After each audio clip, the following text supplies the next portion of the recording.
Yksi elämämme ihanimpia päiviä on koettu ja eletty.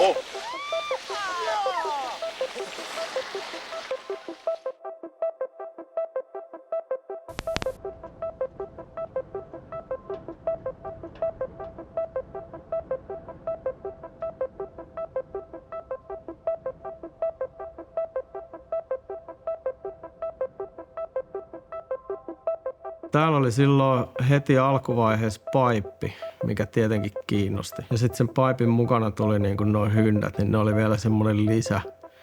Että heti oli niinku hyppyreitä ja heti oli semmoinen oman tuntunen paikka, missä voi olla. Eli oli niinku oma rinne.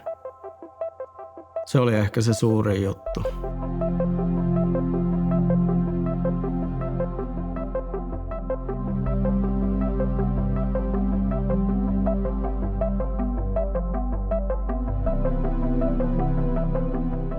Lumilautailu uutena lajina silloin 90-luvulla, niin se toi hiihtokeskukseen semmoisen uudenlaisen säpinän ja uudenlaisen käyttäjäkunnan. Ja nehän oli, sanotaan näin, että erittäin mukavia nuoria miehiä, nuoria naisia, minkä kanssa oli kiva keskustella. Ja uutena tuli tämmöinen uusi vaatetusmalli tänne hiihtokeskuksiin, missä oli aikaisemmin totuttu semmoisiin vähän tiukkoihin stretseihin. Ja semmoinen kunnon krunge-meininki ja mummit ja kaikki oli, että voi peutua vähän siistimmin, että te olette ihan niin kuin jätesäkeistä tuolla noin. Sehän oli vaan mukava lisää meidän tuossa hiihtokeskuksessa.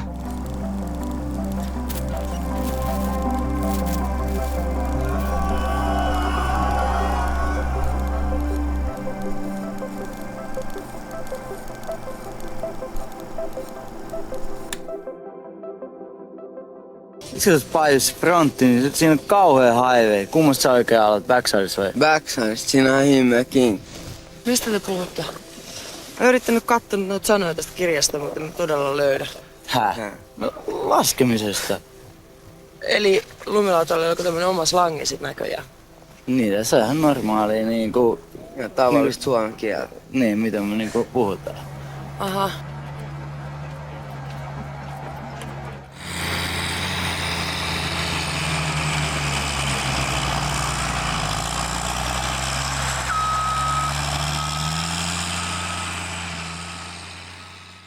Parviaisen Matti oli aina se tyyppi, joka niinku mahdollisti sen tekemisen, mutta se oli aina vähän semmoista pikkusen vastahankaa, että jos me halutaan jotain, niin sitä ei anneta heti.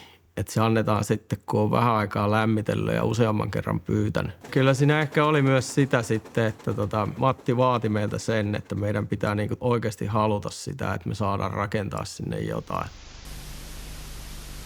Iso käppihän oli hieno hyppyri kyllä silloin ajallaan olemassaan. Jokainen kova lumilautailija siihen aikaan niin täytyi käydä vetämässä sit rukaa isosta käpistä. Että kyllä se jännitti, kun siinä oli ihan suora vastaseinä. Tulee.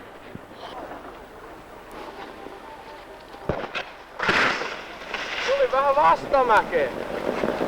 Vittu mun munatunti.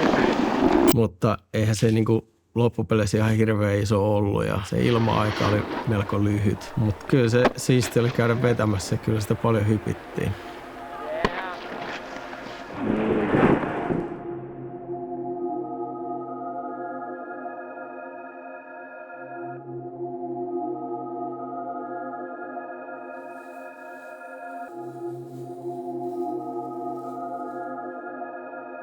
Ne tapahtumat silloin oli, varsinkin silloin 90-luvulla, niin ne oli hyvin rentoja kaiken kaikkiaan ja niin ne oli kyllä osallistujatkin oli hyvin rentoja siellä ja se ei ollut niin minuutin päälle niin kuin jossain perinteisessä alppihiidossa, että jos siellä minuutin aikataulu myöhästyy, niin se tuntuu, että se kisa kaatuu, vaan tuossa lumilautailun puolella se oli tärkeää, että tapahtuma saatiin joskus vietyä läpi ja voittaja löydettiin sieltä sitten.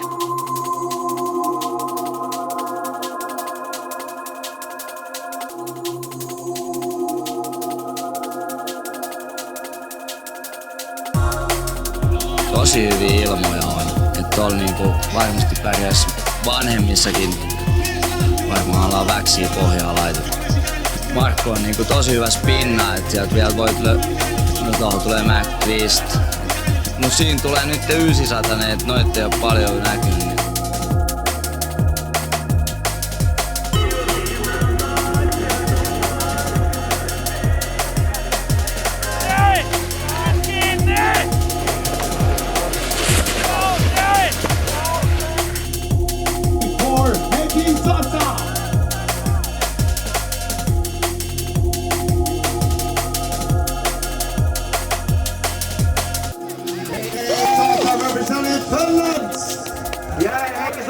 finaaliin toisessa laskussa. Kilpailut ovat päättyneet, eli täällä Rukalla oli MM-kilpailu ja seuraavaksi voisi sitten vaikka katsoa Nakanon talviolympialaiset, missä lumilautailu on uutena kilpailulajina. Aika vähän sairaan näköinen. Jopa sitä elektroniikkaa liikenteessä. Todellakin. Kuvaamisen vaikutus parkkiin oli kyllä suuri siinä, että se oli meillä aivan loistava markkinointijuttu, kun sitten ne kuvat levisi. Ja toinenhan oli sitten se, että kun kuvasta näki, missä kunnossa se parkki on, niin sehän vaati meille aivan uuden tason sen parkin hoitamiseen ja kunnossapitoon. Kyllä sillä kuvaamisella oli iso merkitys sen parkin kehittymiseen kaiken kaikkiaan. 2000-luvun alussahan alkoi ilmestyä sitten enemmän suksilaskijoita sinne. Ainakin vielä silloin Ysärin lopullahan oli se kyltti Only for Snowboarders. Se oli vain tarkoitettu lumilautailijoille. Ja siinä oli vähän semmoista pientä närää tietenkin suksijoiden ja lautailijoiden välillä. Aika pian se siitä sitten laantui ja niistä tuli osa sitä parkkia. Että ymmärrettiin, että nekin haluaa laskea ja ne laskee tosi hyvin.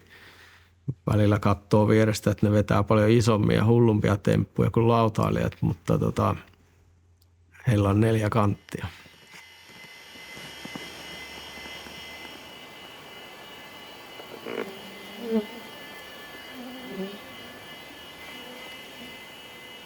Kesäpaipille tuli jengi ympäri Suomea ja siellä oli porukka telttailemassa tai osa asui autoissa ja siinä sessattiin pitkin päivää ja sitten illalla poltettiin nuotioa ja kuunneltiin musaa jostakin kajarista tai joku soitti kitaraa ja Enrotin Mika paistoi lättyä ja sen muistaa aina.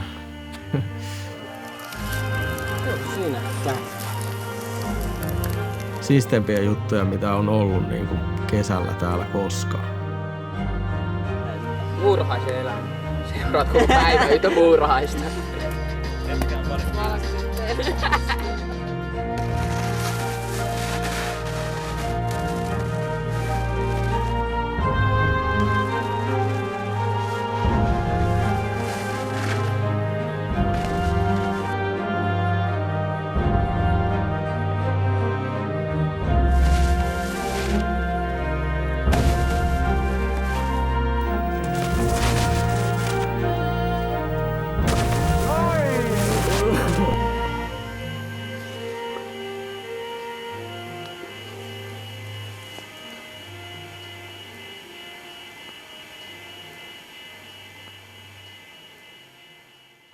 Kyllähän täällä alkoi porukkaa käymään tosi paljon. Että kyllä selkeästi se parkki sai huomiota ympäri Suomen. Että ei niitä ollut vielä monessa paikassa eikä varsinkaan noin hyviä. Se vaihteleva porukka toi vaan niin kuin lisää siihen, että koko skene kehittyi siinä samalla, että porukka oppi tunteen toisensa ympäri Suomea. Missä sä oot Finni nyt? Näytä se. Yeah.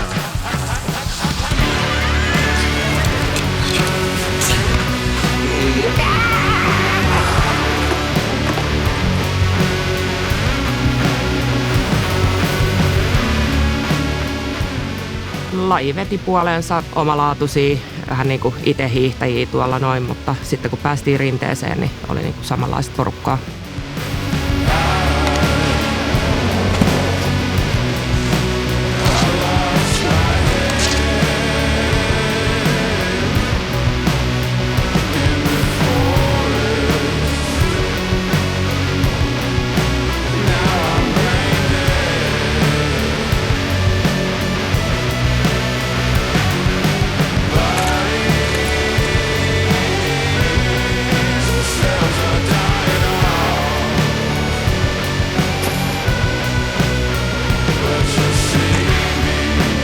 Täällä on jengi vetää siis Tassi HC juttuja vittu sairasta.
Ruka on kiva paikka. Täällä on yllättävän lämpimät ilmat ollut. Mukava reissu. Mukava reissu kaikin puolin ja tuttuja ystävät täällä näin. Ystävien keskellä mikä sen mukavampaa kuin viettää uusi vuosi ystävien keskellä hyvän ruuan ja juoman merkeissä.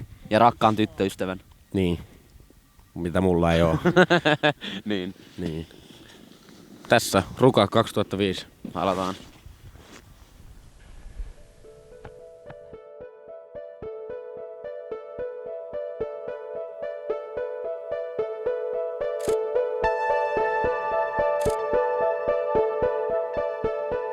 Hiihto on täällä aika kova juttu, että kaikistahan yritettiin tehdä hiihtäjiä, mutta ehkä sitten itseä kiehtoi enemmän toi laskujuttu. Tietenkin kun siihen oli jo pienestä asti mahdollisuus, niin sitä oli sitten helppo jatkaa niin sanotusti ja kaikki kaverit laski kans, niin se oli semmoinen yhteisöllinen juttu. Mulle hyppiminen on aina ollut se niinku siistein juttu. Ehkä se tulee siitä, että Rukalla on ollut hyvät hyppyrit. Täällä on päässyt paljon hyppimään. Itse on ensinnäkin laskenut näitä hyppyreitä paljon, mutta sitten myös tykännyt siitä. Ja onhan se ihan tosi siisti fiilis, että sä oot siellä ilmassa ja pystyt vähän fiilistelemään. En mä oikein tiedä tavallaan mitään, mikä tuntuisi yhtä hauskalta, kuin vetää jotain isoa hyndää ja leijua siellä ilmassa.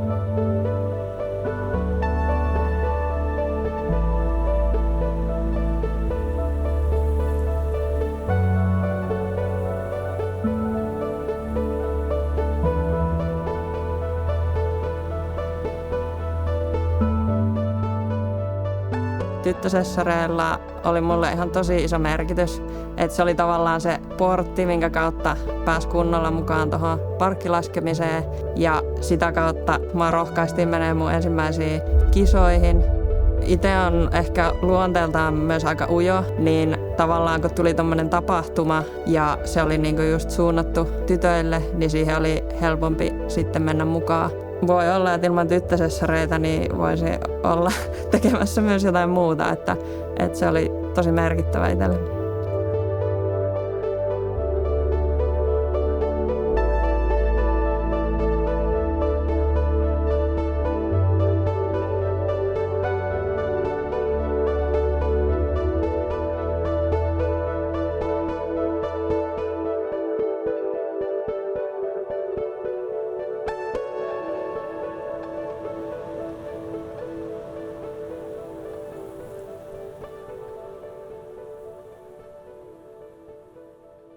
Vappulounassa on semmoinen rentova yhdessäolova hyvien kavereiden kanssa hyvässä seurassa ja iloisesti rinteessä liikkuen käyttäen suorituspaikkoja ja vartavasten tapahtumaan tehtyjen suorituspaikkojen hyödyntäminen. Että kyllä se on niin kuin rinnepuolella niin iloinen, mukava tapahtuma, joka jatkuu sitten illalla tietenkin tuolla ravintolamaailmassa oikeanlaisen musiikin kanssa ja hyvien kavereiden ja uusien kavereiden kanssa. Viritettyjä ukkoja ammutaan taivaalle ja mahtava kokoinen mäkkäri. Hirveet viikset.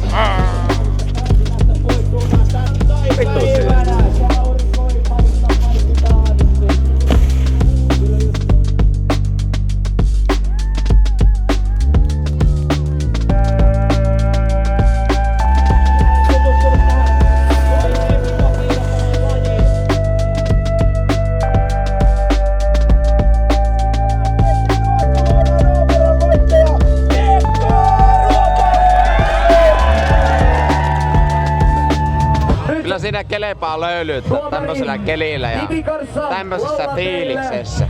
Vappulounassa 2009. Kiitos.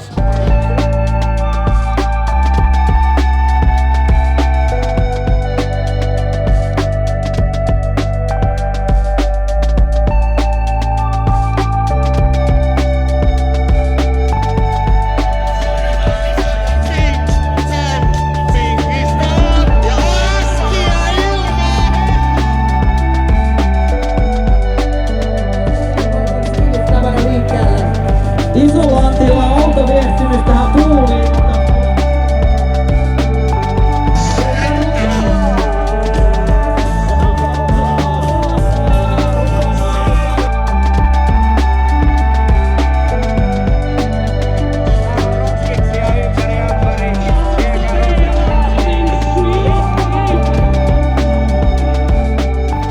Pudasjärven ukot pistetty katolleen roikkumaan. Nehän oli pikku apinat siellä.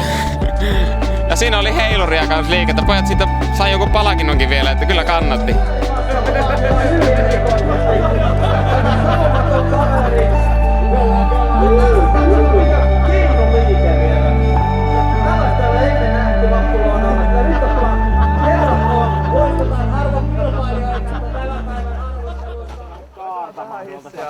Takaa tänne hissiä vai? Sitä hissi saa päälle. Se on hissi tosta. 2004 oli ensimmäinen kausari ja olisiko se ollut 2005, kun meillä oli sitten vaunu täällä. Ja se oli Jussila Antti, isän vaunu ja me oltiin sitten Antti ja Juho ja Eliaksen kanssa oltiin 4 siinä vaunussa. Aika autenttista meininkihän se oli silloin, että se oli niin kova se himo päästä sinne laskemaan aina, että ei sitä niin välittänyt, vaikka sitä joutui semmoisessa pienessä kopperossa asustelemaan tai sitä syötiin myös jotain nuudelia ja tonnikallaa. Pääasia, että pääsi vaan laskemaan mahdollisimman paljon.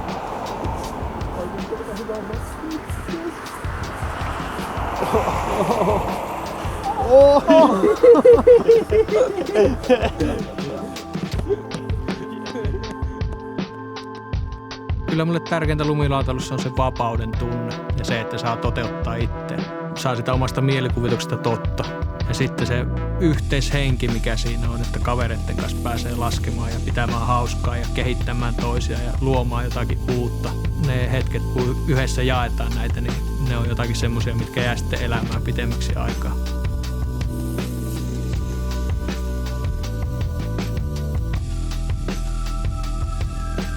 Tässä viritämme vaijereita pois, joka on helvetisti vaikeampaa kuin se itse asiassa laittaminen tuohon puuhun kiinni. Siltä se ainakin näyttäisi. Yes. Houston, we don't have a problem.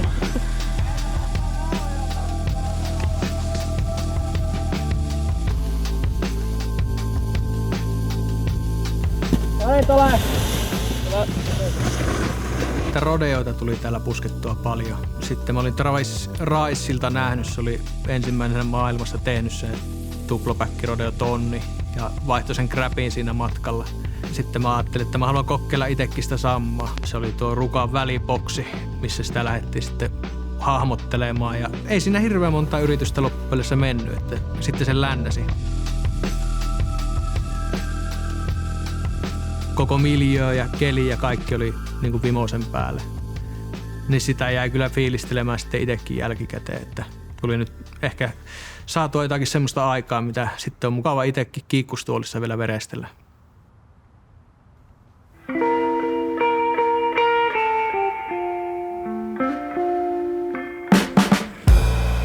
Näin vuosia myöhemmin mä yhtäkkiä tajusin sen, että on perillä ja muualle kuulun mä en. Kiva nähdä noinkin iso katsojoukko siellä vastaanottimien ääressä. Kuulin äänes jostain kaukaisen ja tulin kohta. Mitä se Fredolla menee? Pirun prameen meininki joutuu sanoa. Jee. Vapaana leijailen. Kunnes tulee aika toisenlainen, kumpa ei koskaan tulisi aika toisenlainen. Ja missä sä oot? Mä täällä sinusta haaveilen. Ootko vielä yhtä nauravainen vai onko vuodet susta tehnyt tylsän aikuisen? Ja missä sä oot? Mä täällä sinusta haaveilen.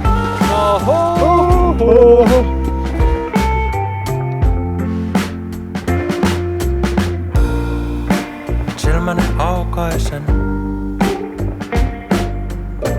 Ensi kertaa sitten viime talven, se oli pitkä ja taas melko omituinen. Unissaan tiilenpäät punaiset. Tätäkö tää lumilautailija arki on nykyään? Facebookia aamusta iltaan. Helpolla oma järki kiinni jää. Ja missä sä oot? Mä täällä sinusta haaveilen. Ootko vielä yhtä nauravainen vai onko vuodet susta tehnyt aikuisen? Ruka. Missä sä oot? Täällä sinusta haaveilen.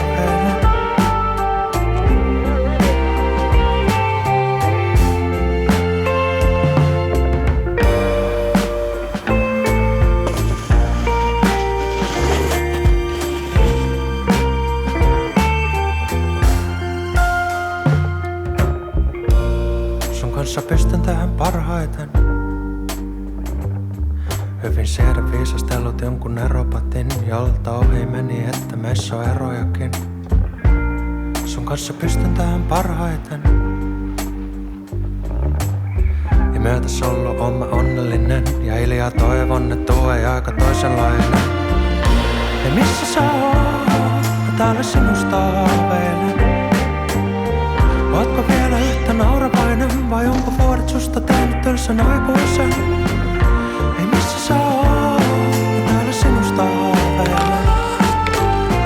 Ootko vielä yhtä nauravainen, vai onko vuodet susta tehnyt tylsän aikuisen? Ei missä sä oot, mä täällä sinusta haaveilen.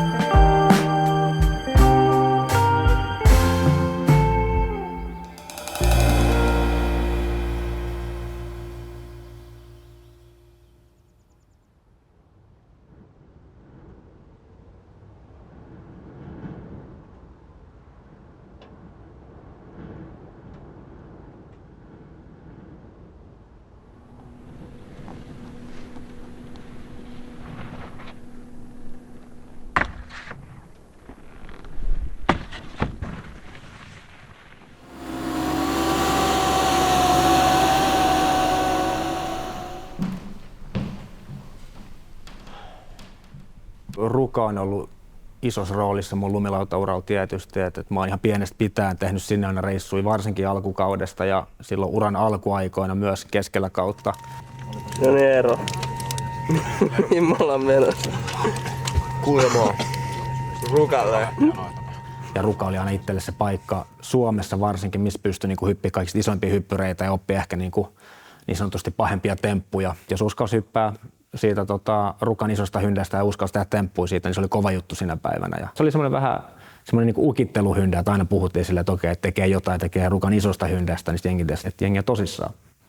Että se ei enää ollut silleen niinku lastenleikkiä.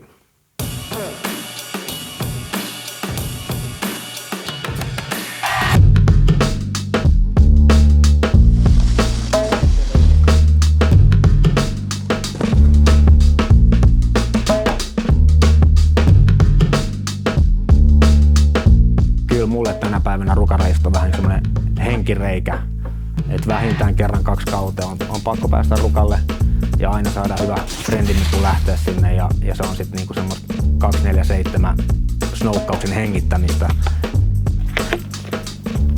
Että ei oo sillä, kun mä tuun himaan, että hei tossa on skidet vai vaipat tyyppisesti. Sit voi silleen, että rintan jälkeen pääsee himaan ja voi pötköttää sohvalla vaikka liekittää pieruja tai jotain, mikä on nättiä kanssa.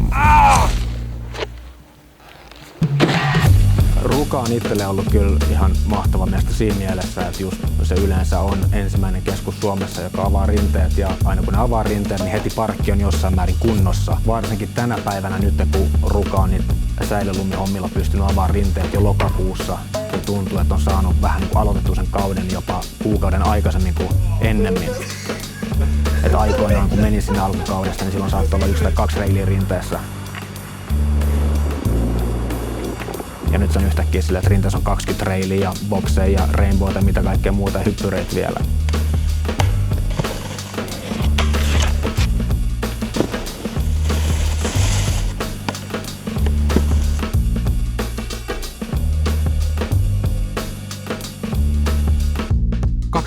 hän tuli sitten maailmanmestaruuskisoihin, tuli toi Superpipe meillä.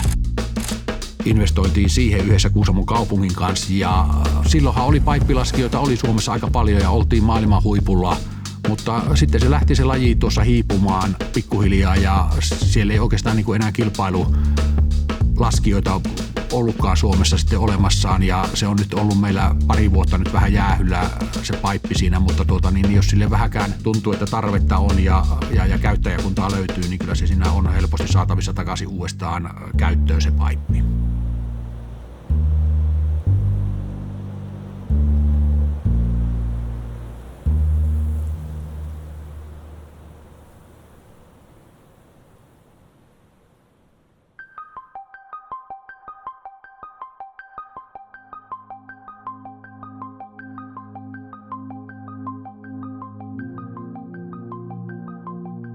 Siinä pitää vähän kehittää erilaisia taitoja mitä parkissa ja esimerkiksi jos tekee hyppyreitä tai löytää luonnollisia hittejä, niin ne on aina vähän erilaisia, ne ei ole minkään standardin mukaisia.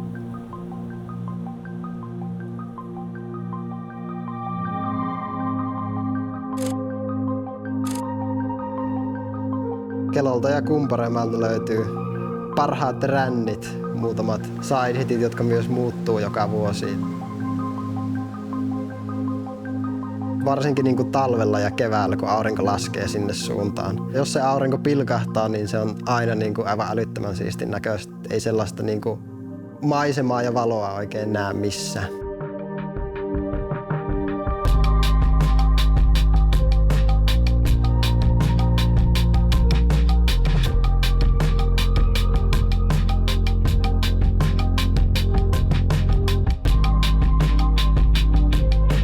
Aerials Hyndespotilla on monena vuonna esimerkiksi eri tapahtumia varten raksattu erilaisia settejä. Siinä on ollut kuupeita ja corneria. Ne yleensä jätetään siihen ja siinä on niinku ollut ihan mahtavia kevätsestareita niin pitkään kuin mä oon laskenut Rukalla. Et siinä on mahtava spotti, kun on lyhyt haikki ja aurinko laskee täydelliseen suuntaan sillä lailla, että siinä pystyy niinku se sama yöhön asti.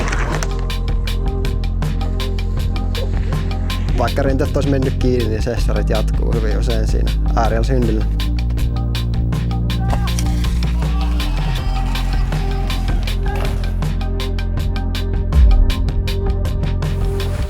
Tulee!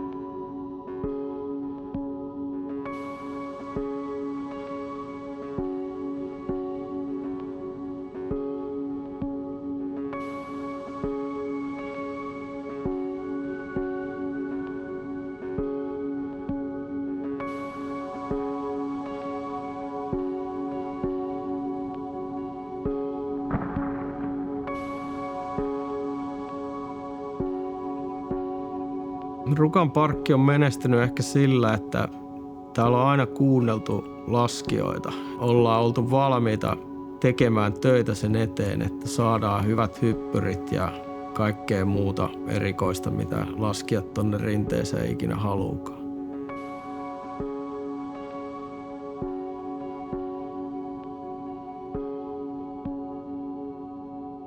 Kyllähän ne kaverit, jotka siellä 90-luvulla meidän parkkia jakso silloin laskee ja kehittää sitä, niin kyllähän se suuri kiitos heille siitä työstä, minkä he on tehnyt. Ja varmaan se yhteistyö Rinnekeskuksen kanssa ei ole aina ollut ihan helpointa, mutta kovin päättäväisellä asenteella ja muulla niin niitä asioita he on saanut eteenpäin ja kyllä heillä on ollut suuri vaikutus Rukan parkin kehitykseen ja että se tällä hetkellä on tuossa muodossa, kun se on ilman heitä, niin tuskin meillä tuommoista parkkia olisi.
Stay cool forever.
Mä haluan sanoa Rukalle sen verran, että olette tehneet ihan mahtavaa duunia freestyle-laskemisen eteen viimeisen 30 vuoden aikana. Että mä uskon, että Suomesta ei olisi tullut näin kovia laskijoita aikaisemmin, eikä tänä päivänä, jos Ruka ei olisi ollut olemassa. Olette tehneet hemmetin hyvää duunia ja kiitos siitä ja jatkaa saman malliin. Mä aloin snoukkaamaan joskus 6-7-vuotiaana perinteiseen tyyliin Prismasta muovilautoja menoksi. Aina sessareiden jälkeen etin kotiin ja oli digiboksille nauhoitettu vähän TTR-kisoja, niin niitä katsoiltiin sitten. Lemppari sieltä oli varmaan Peetu Piiron, että sitä fiilisteli ja sitten semmonen kuin, mikähän se äijän nimi, Chance Kulde, joku tällainen. Meillä oli se yksi kisa nauhoitettuna silloin ja se voitti siinä kisassa, niin tietenkin se oli sitten lemppari.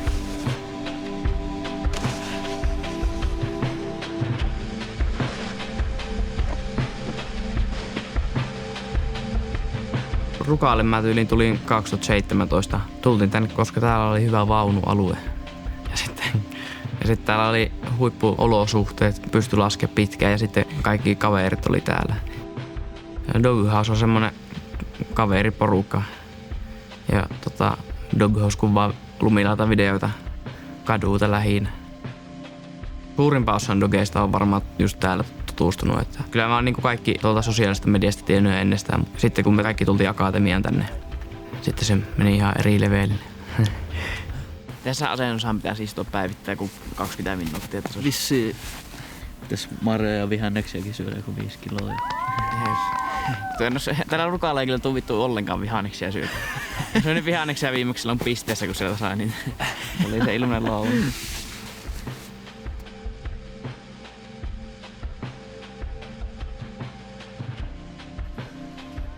Urheiluakatemia on mun elämässä varmaan semmoinen yksi parhaita juttuja, missä on ikinä ollut. Tai oli paras juttu. Kuinka paljon siellä pääsee niinku oikeasti laskemaan. Ja on se niinku sairasta.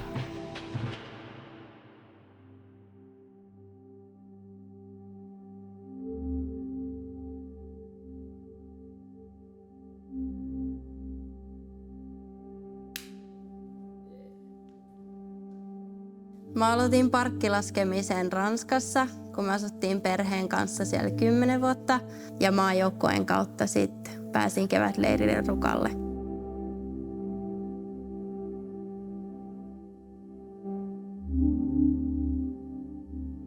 Huomasin heti Rukan meiningissä, että siellä on ihan sikana porukkaa parkilla ja jengi menee niinku hengailemaan sinne ja viettää aikaa yhdessä. Ja se ei tavallaan liittynyt mihinkään välttämättä, että nyt mennään niinku treeneihin tai harjoittelemaan, vaan että nyt vaan mennään mäkeen kavereiden kanssa. Niin se kyllä inspasi heti ja just se semmoinen niinku fiilis, mikä siellä oli. Mun mielestä Suomessa on kyllä ihan sika hyvä parkkikulttuuri ja just ehkä niin monipuolinen, että on sikana erilaisia laskijoita ja tosi paljon eri identiteettejä.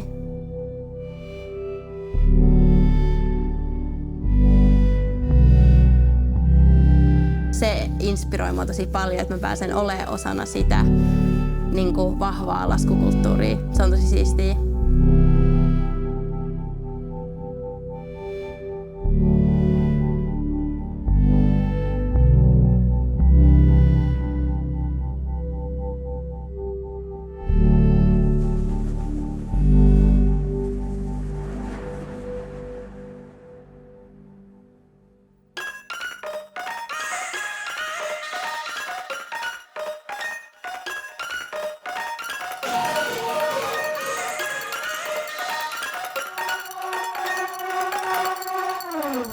Siipesi näyttää kaukaa silmiltä, mut ei ne sulle suojaa suo. Ne liikuttaa mua suoraan sun luo. Koirat on ainoat, jotka haistaa tän valepuvuntaa. On valmis palaamaan, mut mitenköhän kun en pysty olla paikoillaan tai keskittyy. Mulla on 2 sydäntä ja ne huutaa, huutaa, huutaa. Toisen nimi on Max ja toisen min ne menee mulla aina sekaisin. Siipesi lyö kerran yhteen, mitä sen jälkeen käy? Sulta lupaa kysymättä kertautuu ja kertautuu ja kertautuu. Minkä lumivyöryn saat aikaan? En edes tiedä, en edes tiedä. Täällä minä ja mun sydämet ne hautautuu kiduksiin. En pysty olla paikoillaan tai keskittyy. Mulla on 2 sydäntä ja ne huutaa, huutaa, huutaa. Toisen nimi on Max ja toisen min ne menee mulla aina sekaisin.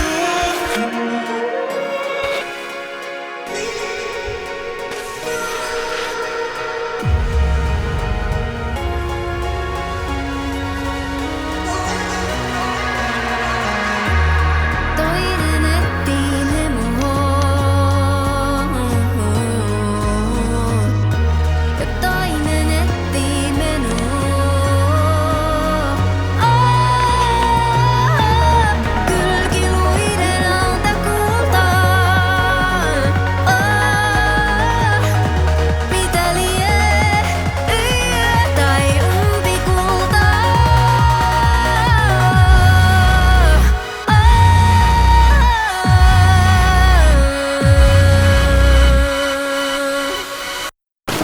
En pysty olla paikoillaan tai keskittyy. Mulla on 2 sydäntä ja ne huutaa, huutaa, huutaa, huutaa, huutaa. Toisen nimi on Max ja toisen min ne menee mulla aina sekaisin.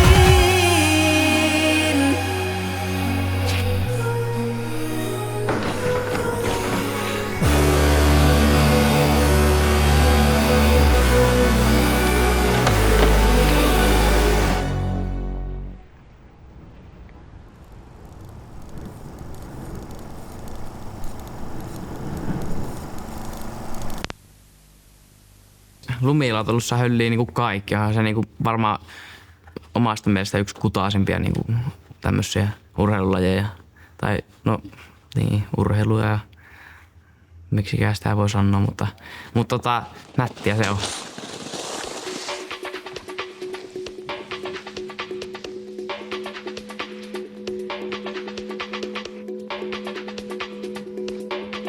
Ruukas! Rakastunko? Onko tää halfpipe tämmöistä luovan taiteilijan duunia ja työtä? Joo, niin voi sanoa, että kyllä siinä niinku pitää, että enemmän jos olet riittänyt murtsikkaa tai olet skeitannut, niin kyllä mulle skeittajasta tulee enemmän semmoinen halfpipe-laskija.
Mulle sanoo vaikka, että tää on ihan hyvä biksi.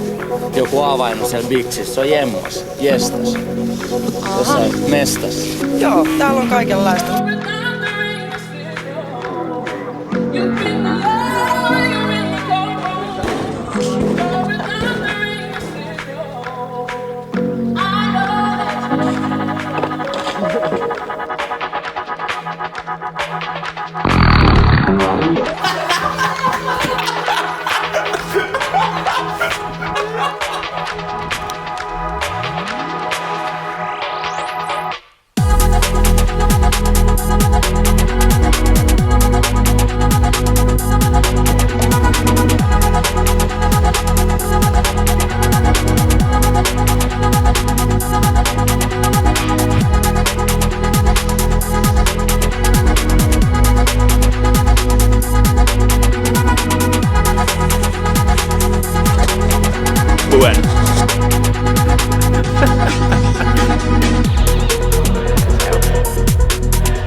Se tuli ja meni, mitä jää käteen. Hyviä muistoja, paljon hauskanpitoa, hyviä kavereita, hei. We did it.